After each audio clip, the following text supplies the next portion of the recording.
हाय, नमस्कार दोस्तों।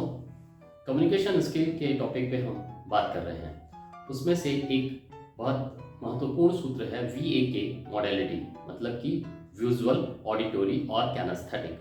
जैसा कि मैंने कल बात किया था, यदि आप अपने बच्चे को पूछते हैं कि बीते हुए कल के दिन के बारे में, यदि आप उससे जानकारी लेते हैं और आई टू आई कांटेक्ट करते हैं और उस समय उसका जवाब यदि वह आंखों को अपने ऊपर की ओर लेके जाता है, तो ये समझिए कि उसकी जो प्रोसेसिंग सिस्टम है, माइंड की जो प्रोसेसिंग सिस्टम है, वो विजुअल फॉर्म में होता है। मतलब कि वो इमेज के फॉर्म में ज़्यादा ज़्यादा से ज़्यादा चीज़ों को समझता है।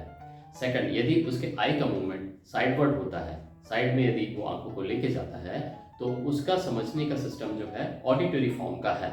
वो लेक्चर, यदि कॉलेज में या स्कूल में लेक्चर चल रहा है, तो उन लेक्चर को वो अच्छे से ग्रैप्स करेगा और उसको डिलीवर भी कर सकता है।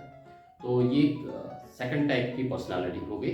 थर्ड वन होते हैं कैनेस्थेटिक पर्सनालिटी, जिसमें कि यदि बच्चा उन चीज़ों को समझता है, वो फीलिंग के माध्यम से या उसको एक्सपीरियंस करके उन चीज़ों को समझता है। तो ये 3 टाइप की पर्सनालिटी होती है। इससे क्या होता है कि यदि हम किसी व्यक्ति को या अपने बच्चे को हम बेहतर तरीके से जान पाते हैं कि उसकी पर्सनालिटी किस टाइप की है, तो हमारा क्या फ़र्ज बनता है कि हम उसको उस वे में कम्युनिकेट करें, विजुअल फॉर्म में कम्युनिकेट करें, तो वो या ऑडियो के फॉर्म में कम्युनिकेट करे या कैनेस्थेटिक प्रोसेस में कम्युनिकेट करे, तो वो बेहतर तरीके से समझ पाएगा। यदि आपका बच्चा इमेजरी फॉर्म में समझता है और उसको आप लेक्चर दे के समझा रहे हैं, तो वो कैसे समझेगा?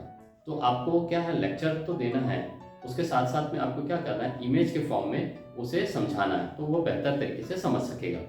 एक और एग्जाम्पल अपन लेते हैं हस्बैंड एंड वाइफ का। एक हस्बैंड एंड वाइफ का एग्जांपल लेते हैं। उसमें वाइफ जो है कैनेस्थेटिक, उनके माइंड का प्रोसेसिंग सिस्टम है कैनेस्थेटिक प्रोसेस में, वो सोचती है, समझती है।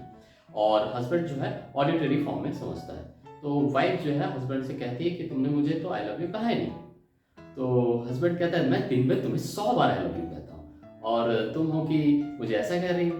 तो ये जो नेचर है वाइफ का, कैनेस्थेटिक नेचर है। यदि हस्बैंड उसे हाथ पकड़ करके यदि कहते हैं आई लव यू, तो वो उसे बेटर तरीके से समझ पाती है, क्योंकि उनका नेचर जो है कैनेस्थेटिक नेचर है। तो ये इसलिए ज़रूरी है हमें एक दूसरे को समझना, ताकि हम क्या एक दूसरे को बेहतरीन तरीके से कम्युनिकेट कर सकें। तो ये एक बेसिक टूल है ये, और ये साइंटिफिकली प्रूवन मेथड है। इसे VAK मॉडलिटी कहते हैं कम्युनिकेशन की लैंग्वेज में। Thank you so much for listening me. Signing out, Milind Borkar.